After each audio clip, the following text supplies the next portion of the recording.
So, Diane de Prima, Miguel Algarin, QR hand.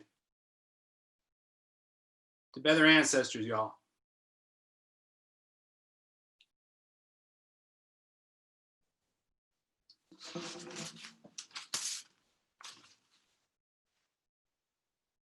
Whose language is American? American is whose language? A Latina mom is viciously berated by a white crowd in a Los Angeles restaurant for speaking Spanish to her children. A Latino man is spit on in a BART train for asking someone a question in Spanish. It should be noted on this timeline that during this last pinche presidency, we have seen a sharp rise here in these disunited states of brown people being attacked for speaking Spanish in public. Whose language is American? American is whose language? 2 US citizens detained in Montana by a Border Patrol agent for speaking Spanish. A Mexican consulate from San Diego is assaulted on a bus for speaking Spanish to his mother on a cell phone. Just to kindly remind all of you out there, and you can go ahead and fact check this part of the poem. Go on, do that. Google it, look it up. I don't give a fuck. But I want you to know that this corporate conglomeration known as America has no official language. I'll say it again. America has no official language. All of us bilinguistas and trilinguistas out there, we're only using English because it was already here. We picked it up like a bad habit. The coupons, the xenophobia, the holidays and freeway signs were all in English when we got here. So the 56 million Spanish speakers aquí in los disunited states, we just go along with it, pronouncing it just un poquito diferente. Whose language is America? American is whose language? A white lawyer in New York City threatens to call ICE on the entire staff of a fast food restaurant because the staff is speaking Spanish. A teenage refugee from Venezuela is beaten by a white teenager for speaking Spanish to his friend.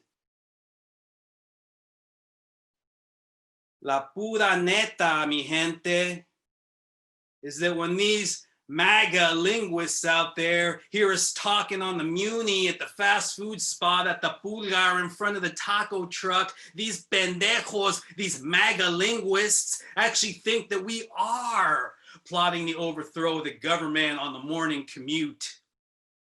They actually think we are whispering details about what they are wearing to our relatives on el otro lado, who are probably dangerous, revolutionary, murdering atheists. These MAGA linguists aren't listening to us at all. They're listening to their fear and ignorance and hate. They don't hear language when they hear us talking.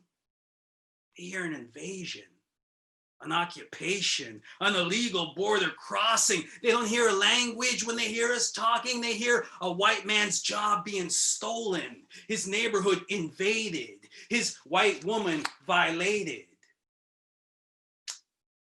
When the reality of it is really that nosotros como inmigrantes tend to this idioma called English the same way we tend to the jardines and to your niños. We tend to this idioma called English the same way we take care of the mandado, the same way we prepare la comida for your familia and open the tiendas and restaurants and tend to those fields out there, man. Nosotros, como inmigrantes, we fortify English with our hand-me-down languages.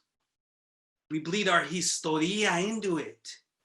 We spice it with our slang. We indent it with the verbal inflection of our footprints. We soften its vowels with our madre's voice. We Spanglish it with text messages from our hermanitas. We even slip in some Nahuatl just for good measure. And we do this so that this language called English can survive, so that it can continue and continue to thrive. And for that, we get attacked. Whose language is American? American is whose language?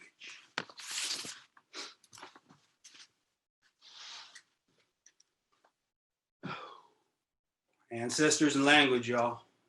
Ancestors and language. The rules for speaking español en el carro or en la casa. The rules for speaking Spanglish near the front door or on certain playgrounds. The rules for speaking English near the Sizzler salad bar or whenever we talk about history. The rules for speaking the Nahuatl that I hear in my dreams. Pues no me acuerdo. You see, me accent, it goes way, way back. And it was not formed by the neighborhood I grew up in or the place that mi familia is from. No, man, me accent has been formed by all those things about ourselves that we were not taught, that were hidden from us. Me accent has been formed by all those things that our ancestors were not allowed to say. The accent has been formed by the forced, violent migration of mi gente, by the milagroso migration of mi gente. And along the way, along miles and years, between generations of talking blood and children becoming our ancestors, we have peeled and transformed the languages that we have been given so that we can believe what we're saying about ourselves. We've used what we have forgotten how to pronounce without even knowing it, man. Just like constellations in el cielo, just like slang direcciones to the pachanga, just like sagrado pronunciations of a ritual. Through no fault of our own, our tamales ended up with just one olive each, with a hole in a hole in a hole in a hole where what we were really trying to say should have gone.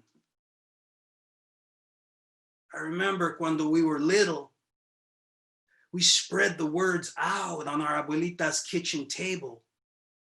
We'd mix the words up with frijoles and tortillas that abuelita would bring to us from the cocina. We could taste the history in what we were eating. We didn't know what it was. We just knew it tasted good. I think that's when I first realized that the words that they've been giving us no tienen sabor. The patron calls us another word for what we are. The religious man calls us another word for what we are. The racista man calls us another word for what we are. And so many of us end up believing them. Si no los ponemos trucha, they'll go ahead and lose us in between the lines. They're going to go ahead and lose us in between the translations. Think about it. Can you pronounce yourself with the words that they have given you? Can you pronounce your cultura with the words that they have given you? We can and we do speak border because we have to. We can and we do speak very clearly with our ancestors' voices because we have to. Even after all these years, I can still speak like my tia Vanjie in a dream.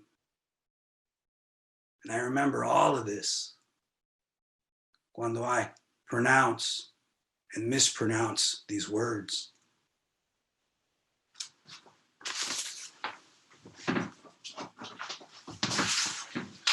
All right. One last tiny one. This one's going out to all my Chicano dinosaurs and Latinx test tube babies. Y'all know who you are. First generation decolonized bilinguista. Listen carefully.